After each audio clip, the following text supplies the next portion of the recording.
BC సమాజానికి ఒకే విషయం తెలియజేస్తున్నాం. సమైక్యంగా ఉండి పోరాడదాం, ఆత్మహత్యలకు పాల్పడద్దు.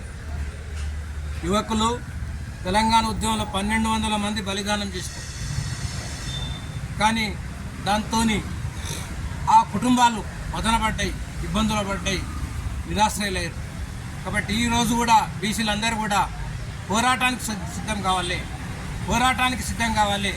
తెలంగాణ బీసీ నాయకత్వం కూడా అందరినీ ఏకతాటిపై తీసుకురావాలి. ఈరోజు ఎవరికి వారే ఏమన్నా తీరు అన్నట్లు ఉద్యమాలు చేయడం వల్ల ప్రభుత్వాలు మనం లైట్గా తీసుకుంటున్నాయి. ఈరోజు కేంద్ర రాష్ట్ర ప్రభుత్వాలు రెండు కూడా ఈ హత్యకు కారణమని చెప్తున్నారు.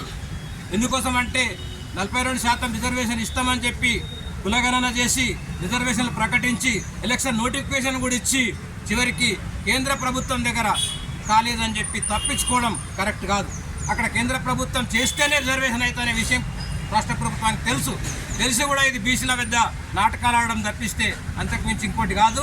కేంద్ర రాష్ట్ర ప్రభుత్వాలు రెండు కూడా ఒకటేమో నేను కొట్టినట్లు చేస్తా, మీరు ఏడిచినట్లు చేయండి అన్నట్లు రెండు ప్రభుత్వాలు దోబూచులాడుతూ బీసీ సమాజానికి తీవ్రని అన్యాయం చేస్తున్నారు.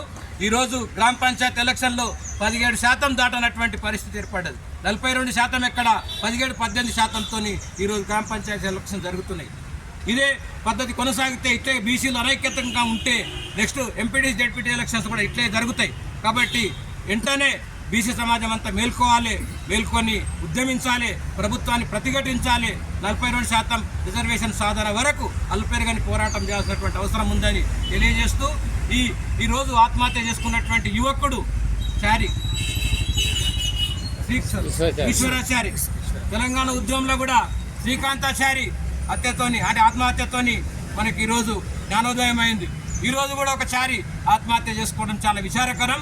ఆ కుటుంబానికి మనం ప్రగాఢ సానుభూతిని తెలియజేస్తూ మరొక యువకుడు ఎవరు కూడా ఆత్మహత్య చేయకముందే మనం 42% రిజర్వేషన్లు సాధించుకోవాల్సినటువంటి అవసరం ఉందని చెప్పి తెలియజేస్తూ ఈ అవకాశం ఇచ్చిన మిత్రులందరికీ కూడా ఇక్కడికి చేసినటువంటి బీసీ సోదరులందరికీ కూడా ఉద్యమ అభినందనలు తెలియజేస్తున్నాం.